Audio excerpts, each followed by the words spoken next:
Hey, this is Gingersnap, a conversation and a cookie with a creative Mainer. I'm Lisa Redfern, and my creative Mainer today, oh, by the way, this is episode 102. Oh. Yeah, so we're here in Camden with Gideon Bach. Hi. Gideon is a fairly well-known American painter, Maine painter, New England painter. And you've shown a lot, you've taught a lot, I've read really wonderful articles about you. I'm going to try not to move too much on the squeaky chair. So what are you working on right now that you're most excited about? In the studio, I'm working on a series of portraits where I'm trying to kind of think differently about my color choices, because my studios tend to be pretty brown, as you can see, and I work perceptually from life. So I wind up with a lot of brown paintings if I just paint exactly what I see. So I'm layering colors in this way where I'm trying to use opposite colors to work against each other to kind of create a sense of a brown without using actual brown. So it's like optically mixing red and green by scumbling the paint over, matching the values. And by value, I mean the light and dark of the color, matching them so that they're the same value, but a different color kind of creates this, the color optically mixes in your eye and creates this harmony of colors that kind of becomes spatial and more interesting, in my opinion. But it's kind of like what Monet does. When you look up really closely at a Monet, you realize there are all these different tertiary colors that are mixing together in your eye. They're kind of hard to look at when you're up close. It almost hurts your eye because the vibration of the color is so intense. Wow. But I'm also having people come in and sit for the paintings, and I'm also recording the conversations as they happen, and then multi-tracking those recordings. And that's, for me, the funnest part. That's really cool. Yeah. How many of those have you done where you... I've done a bunch of paintings of my mom, and I've done one of my friend Chad McDermott and Courtney Brecht, although I covered up Courtney Brecht with a skeleton. I've also been painting a skeleton I inherited from my grandmother, Uncle Charlie, who's sitting over there. Charlie, yeah, he's right over there. Yeah, and I've done my friend Kevin, who I also play music with. Who else? Leaper. My friend Thomas Leaper is a frequent visitor to the studio. Because ordinarily what happens is I'm just painting my room, my studio, and people come and go, and I paint them in, and we hang out. I don't ask them to sit still. They just come in, and we talk, and I paint them as they move. And most often I paint them out after they leave. So that a lot of times there's maybe remnants of someone, or... Wow. And I find that when I do that, and even when I paint them out, there's kind of that activity of them being in the space, and what I change in relation to them in the painting space changes the feel of the room. So even when I take them out, it's like their presence is still... Wow. Still feels like it's there. I don't know if it's like real-time experiential painting. Maybe, yeah.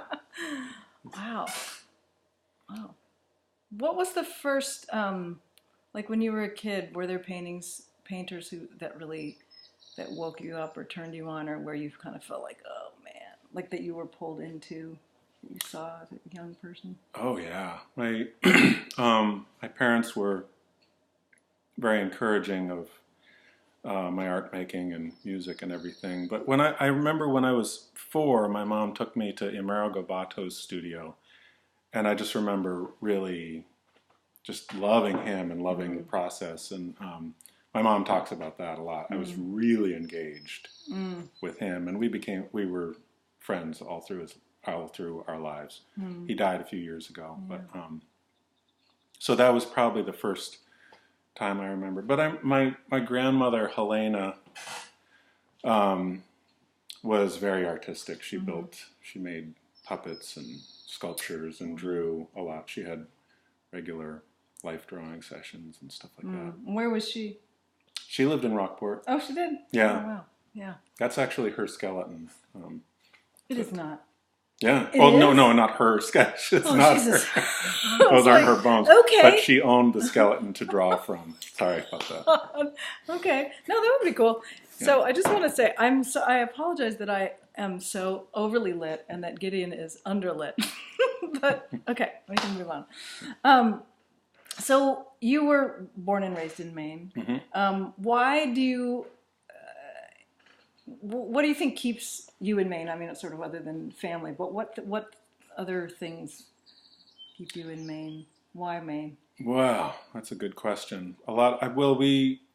My wife is also a painter, Megan Brady, and she and I moved back here. I always came back during the summers to help my dad on the farm. He died in 2002, and then my mom had some health issues and really needed help on the farm after that, I think around 2005 or 6. And so we moved back then. And one of the reasons is that space is plentiful and cheap, and it's a great place to hunker down and do your work. I also manage my mom's farm still, and so that takes up quite a bit of time, and teach here and there. Yeah. Nowhere full time at the moment, but I have a number of places I visit regularly, Yeah. and so. But you asked about why we're in Maine. Like the qualities of Maine that make it attractive for you. Yeah, well, my family's here, but I love Maine. I love the winter here. I much prefer it to winters elsewhere. And one of the reasons is that you can really kind of get down to work. In the summer, it's just it's fairly hectic. There's a lot going on. A lot going on the farm, but also people visiting. And, obviously the mountains, hiking is great here, and swimming, all of that stuff. But besides that, I really enjoy the community. The street we live on, we live quite near Camden, downtown, and it's a flat street, and I have 2 young girls, and we spend a lot of time riding our bikes around the neighborhood, and everyone drives slowly, and when they see us wobbling down the street, they kind of come to a stop and wait for us to go by. It's amazing. And I mean, it sounds quaint, but because everyone does know everybody, but there's something nice about that. And there's also, it kind of gets a little old sometimes, but then you get out of town and you come back. Yeah. And my feeling is that when we were living in New York, we were just spending so much time trying to, make enough money to afford to live in New York that we never saw our friends. We never got to museums and shows that we meant to see. So now we live here, and when we go to New York, we see everybody and we see all the shows we want to see. And then we get out and come home. And it's a great arrangement. We do miss out on a lot of stuff being in the city, and we miss our friends who live in the city. Yeah. I love living in the city. Yeah. But at this point, it's hard to think about moving back there. Yeah. At least, maybe when the girls are all grown up, then we'll try it again. Yeah. But. Yeah. It's a wonderful place to do art, and it's a wonderful place to have a family. Yeah. Yeah. Yeah. All right, so now is the time on Gingersnap when we have our cookies. All right. So these are from May's Bakery. These are Thank you. humongous. I always like to show how big. I like to get big cookies. This is actually the Gingersnap. So it's perfect that on going into these next 100 Gingersnaps. This is 102 that we're having the original Gingersnap. Chewy. Yummy, delicious. Very gingery. So, just a little plug for May's Cafe. They are in Bath. It's one of the best places to have brunch in Maine, I think. Oh my gosh, there's so much stuff. There's so much great stuff. Maze. Is it right on Main Street? It's on. I always get front and center. So No, it's not on Front. It's the one that sort of dips down, and Frosty's is at the bottom, and the Chocolate Church is here. Mm-hmm. I should know what that street is. It's not center. It's not front or center. It's, well, maybe it is center. I'm gonna stop talking about that. Look it up. I can picture it. I was just there, but I can't remember what street it's actually on. So, Gideon, Yes. are there books that have really that have deeply moved you enough that they've affected you, or you've recommended them to friends, or does reading impact your life and your art? Oh yeah. That's a couple different questions. Absolutely. Sorry. Yeah. There's so many. Mm-hmm. I think one of the top. I mean, probably my favorite novel is Anna Karenina, and maybe tied for first place with The Name of the Rose. I've never heard The Name of the Rose. I know Umberto Eco. Umberto Eco. I read something else of his, but not that one. Foucault's Pendulum. Yes. Yeah. Yes. That's an amazing book. Yeah. It's crazy. I read that like 15 years ago. Kind of blew my mind. Yeah. I don't know if I understand it, but it's one of those things. I don't think I get it. Yeah. I'm trying to. I'm really interested these days in quantum mechanics and quantum theory and string theory and all that, and I don't understand them at all. So I'm trying to find a for dummies version of that, something that's like that, like A Brief History of Time. I think Stephen Hawking wrote that, and Bill Bryson. Those kind of folks write in this way where they can explain Einstein's theory of relativity in a way that children can understand. And I love thinking about that stuff, especially in relation to painting, because I'm really intrigued. I've always been intrigued in the relationship that painting has to time, or the relation that time has to the process of painting, and how, every moment, in a painting is marked. It's kind of like, or what am I trying to say? Every mark that you make in a painting is marking a moment in the artist's life. So it's like, in my case, it's kind of like it marks a moment where I'm looking, I'm recognizing something and trying to kind of replicate it in the painting.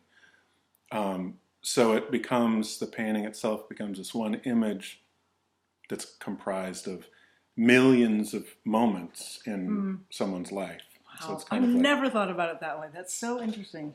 And if it works, they coalesce into one image, but also come apart. And so you can look at it in this way where it's reconstructing this period of time that can go, in theory, as long as the artist was working on it. Right. And so in a way, I like how that relates to, Einstein's theories about time. And I'm reading 2 books right now that kind of like talk about Einstein to the present and how that thinking has shifted. And I don't remember either of the Have you read authors' Einstein's names. Dreams? Yes. Yeah. Okay. Yeah, I think when I read that I in thought grad maybe school, that's what you were. yeah, and that really kind of kickstarted my interest in Einstein. Because before that, I kind of thought, Einstein is, way above my head. But he spoke in a way that, he understood it so completely that he could explain it so that children could fully grasp what he was saying, which is really exciting because they are simple ideas. But in order to kind of be precise with the idea, you need to use pretty complex language, I think. Yeah. But anyway.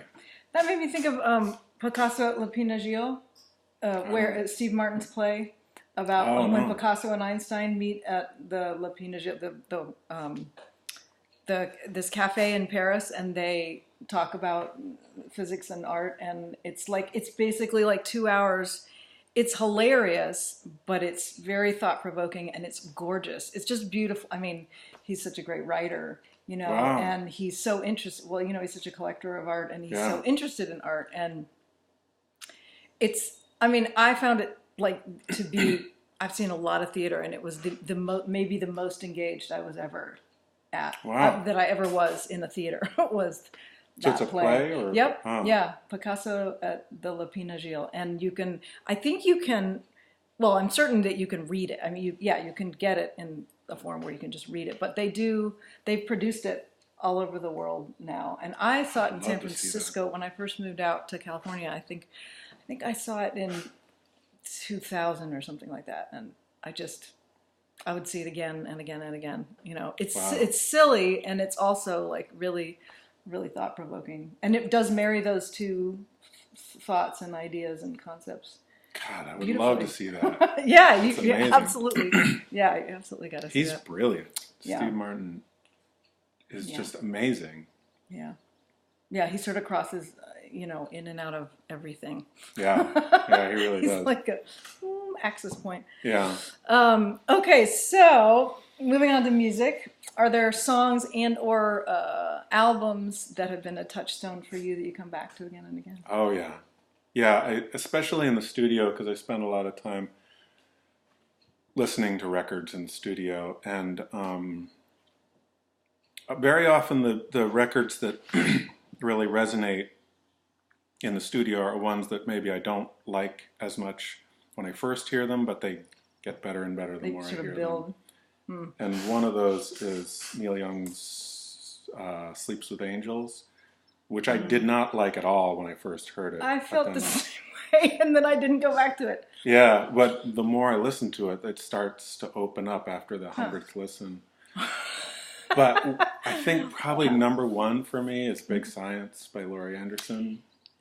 You know, it's so funny. I know this sounds really bizarre, but so Scott and my brother Scott and I, who's also an artist, listened to tons of Laurie Lewis back in college. And then we went to see her in St. Louis. Mm-hmm. And there was a painting that I saw of yours online. And I thought, what would be really cool would be to see a whole bunch of Gideon's paintings with Big Science going on in the background. Wow. That's amazing. Yeah. That's a good combination. I spend a lot of time doing that. That's so funny. Wow, that's kind of weird that I thought about that. Because that record is it's a masterpiece. It is a true masterpiece, and I've listened to it thousands and thousands of times, and it just keeps getting better. I keep hearing new things in it, and so that I've been obsessed once again with that, and Kate Bush's Hounds of Love is another one. That's another masterpiece. Yeah. Yeah. And some parts of the production sound a little dated at this point, but but it still works. It's just amazing. I remember thinking back when I first heard that there was it's evocative in like a really specific way that I don't remember. You can't really say it's like this. Mm-hmm. That's like this, because it really kind of isn't. Right. Yeah. You can't link it. Yeah, I've been in a deep Kate Bush phase lately. And I've been a big fan of hers since I was pretty young, since she was coming out with the music. But it just, like, those records keep getting weirder and weirder. Like, The Dreaming is one of the weirdest records I've ever heard. And it keeps getting weirder in a really delightful way. That's great. That's great. Well, hopefully we all keep getting weirder. I hope so. Yeah, that's the goal. Keep people weird. Yeah. Yeah. So, Gideon, if a movie was made about your life, sorry about this squeaky bench. I'm trying to be good. If a movie was made about your life, what genre would it be? And who would you like to have cast as you, or who do you think Hollywood would cast as you? This is a difficult question for me. I actually read that this was going to be one of the questions, and I haven't been able to come up with something, but I do think that I would love it if Tom Waits played me. I just think it would be hilarious to watch him that'd be great. Be me. Not that I deeply love Tom Waits. Yeah. But as far as a genre, I don't know. Some days, one of the things about Anna Karenina that I love most about that book is the way that he kind of creates the sense of farming. You know, the scenes where they're out there in the field scything the hay. He conjures very precisely the sense of that kind of work in a really beautiful way. So I think about that aspect of life, and then other times it feels like I don't know. And it's funny. My life sort of feels carved up into a lot of different genres most of the time, and so it's hard to kind of think about. But that's what would be kind of cool is that because you have the art piece, you have the music piece, you have the family farm piece, you have your own family piece. I think that your life would be pretty cool, even if like a bio docu thing. A lot of times it just feels like Mr. Rogers' Neighborhood, like hanging out, taking off your painting clothes, putting on your farm clothes, changing the sweater. Yeah, we're all just changing our sweaters, aren't we? Yeah. All right. So, if someone wants to reach you, or if someone wants to know more about your art, what's the best way for them to get a hold of you? Oh, well, I do have a blog that I don't keep up with very much. It's Gideon Bach at blogspot.com, and that's got my email address, which is gideon.bach@earthlink.net.